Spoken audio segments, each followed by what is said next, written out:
আসসালামু আলাইকুম। আরেকটি নতুন ভিডিও নিয়ে চলে আসলাম। আজকে একটি জনপ্রিয় পিঠার রেসিপি শেয়ার করব, সেটা হলো চিতই পিঠা। এই পিঠাটা কিন্তু অনেকেই পছন্দ করে। অসংখ্য ছিদ্রযুক্ত চিতই পিঠার রেসিপিটি কিন্তু আজকে শেয়ার করব। যে কেউ একবার দেখলে কিন্তু বানিয়ে নিতে পারবেন, তাই না টেনে পুরো ভিডিওটি দেখার জন্য সবার কাছে অনুরোধ রইল। একটি কড়াইয়ে শুকনো চাউলের গুঁড়ি নিয়ে নিয়েছি, এটা কিন্তু আমি ডিপ ফ্রিজে রেখে দিয়েছিলাম। এই চাউলের গুঁড়িটা বের করে নিয়েছি। এখন চুলার আঁচ লোতে রেখে কিন্তু 2-3 মিনিটের মতো কিন্তু চাউলের গুঁড়িটা ভেজে নেব। খুব লাল লাল করে ভাজার প্রয়োজন নাই, একটু ঝরঝরে হলেই কিন্তু হবে। চাউলের গুঁড়িগুলো কিন্তু আমার ভাজা হয়ে গেছে, 3 মিনিটের মতো কিন্তু আমি ভেজে নিয়েছি। এখন নামিয়ে নেব। চাউলের গুঁড়ি বাটিতে ঢেলে নিয়েছি। এখানে এখন স্বাদ মতো লবণ দিয়ে দেব। এখন গরম পানি অল্প অল্প দিয়ে কিন্তু মাখতে থাকবো। পানিটা কিন্তু কুসুম গরমের চেয়ে একটু বেশি গরম আছে। এই পানিটা অল্প অল্প দিয়ে কিন্তু মাখতে থাকবো। গুঁড়িটা যেহেতু অনেকটাই গরম আছে, সেজন্য কিন্তু হাত দেওয়া যাবে না। এখন চামচের সাহায্যে কিন্তু আমি ব্যাটারটা তৈরি করে নেব। পানি কিন্তু একবারে দিতে যাবেন না, অল্প অল্প পানি দিয়ে কিন্তু এইভাবে মেখে নেবেন। এখন কিন্তু ব্যাটারটা আমি কিন্তু 10 মিনিটের মতো কিন্তু এইভাবে ফেটিয়ে নেব। খুব ভালো করে কিন্তু ফেটিয়ে নিতে হবে, যাতে আঠালো একটা ব্যাটার তৈরি হয়। 10 মিনিটের মতো কিন্তু আমি চামচ দিয়ে কিন্তু ব্যাটারটা ফেটিয়ে নিয়েছি। এখন কিন্তু পানি দিয়ে কিন্তু আরেকটু পাতলা করে নেব। এখানে কিন্তু ঠান্ডা পানি দেওয়া যাবে না, গরম পানি কিন্তু দিতে হবে। ব্যাটারটা এমনভাবে তৈরি করে নেব, খুব ঘনও না, একদম পানির মতো পাতলাও না। আপনারা দেখে নিশ্চয়ই বুঝতে পারছেন।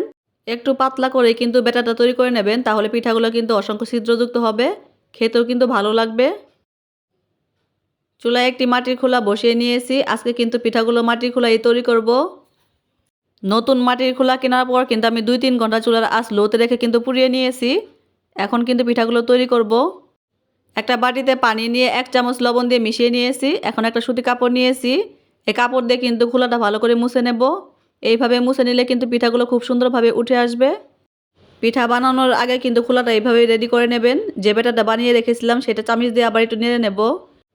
প্রতিবার পিঠার ব্যাটার দেওয়ার আগে কিন্তু এভাবে একটু নেড়ে নেবেন, যাতে নিচে জমাট বেঁধে না যায়। এখন খোলাতে 2 চামচ ব্যাটার দিয়ে দেব।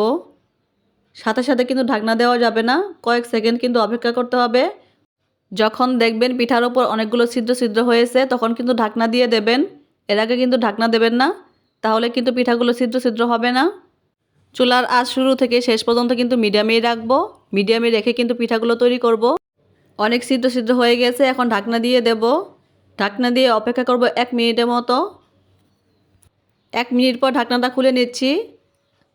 এখন কিন্তু পিঠাটা উঠিয়ে নেব। আস্তে আস্তে কিন্তু খুন্তি দিয়ে কিন্তু এইভাবে উঠিয়ে নেবেন। দেখবেন খুব সহজে কিন্তু পিঠাটা উঠে আসবে। দেখুন পিঠাটা কতটা ছিদ্রযুক্ত হয়েছে, আর নিচেটা কিন্তু একদম মুচমুচে হয়েছে। নিচের দিকটা কিন্তু একদমই পুড়ে যায়নি, একদম মুচমুচে হয়েছে। এরকম পিঠা কিন্তু ভর্তা দিয়ে খেতে বেশ ভালো লাগে। আমি আরেকটি পিঠা তৈরি করে দেখিয়ে দিচ্ছি। প্রথমে কিন্তু খোলাটা মুছে নেব। ব্যাটার দেওয়ার আগে কিন্তু খোলাটা এইভাবে মুছে নেবেন। এখন পিঠার ব্যাটারটা কিন্তু আরেকটু চামচ দিয়ে নেড়ে নেব, তারপর কিন্তু খোলায় দিয়ে দেব। আমি 2 চামচ ব্যাটারি কিন্তু দিয়ে দেব, যাতে সবগুলো পিঠা এক সাইজের হয়। এখন আবারও কয়েক সেকেন্ড অপেক্ষা করব, ভালো করে ছিদ্র ছিদ্র হওয়া পর্যন্ত। এরকম ছিদ্রযুক্ত পিঠা তৈরি করতে চাইলে কিন্তু আপনাদের মাটি খোলায় কিন্তু পিঠাগুলো তৈরি করতে হবে, কারণ মাটির খোলায় কিন্তু সবচেয়ে পিঠা সুন্দর হয়। আবারও ঢাকনা দিয়ে ঢেকে রাখবো 1 মিনিটের মতো। 1 মিনিট পর ঢাকনাটা খুলে নিচ্ছি। এই পিঠাটা কিন্তু হয়ে গেছে, এখন উঠিয়ে নেব। এইভাবে কিন্তু সবগুলো পিঠা তৈরি করে নেব।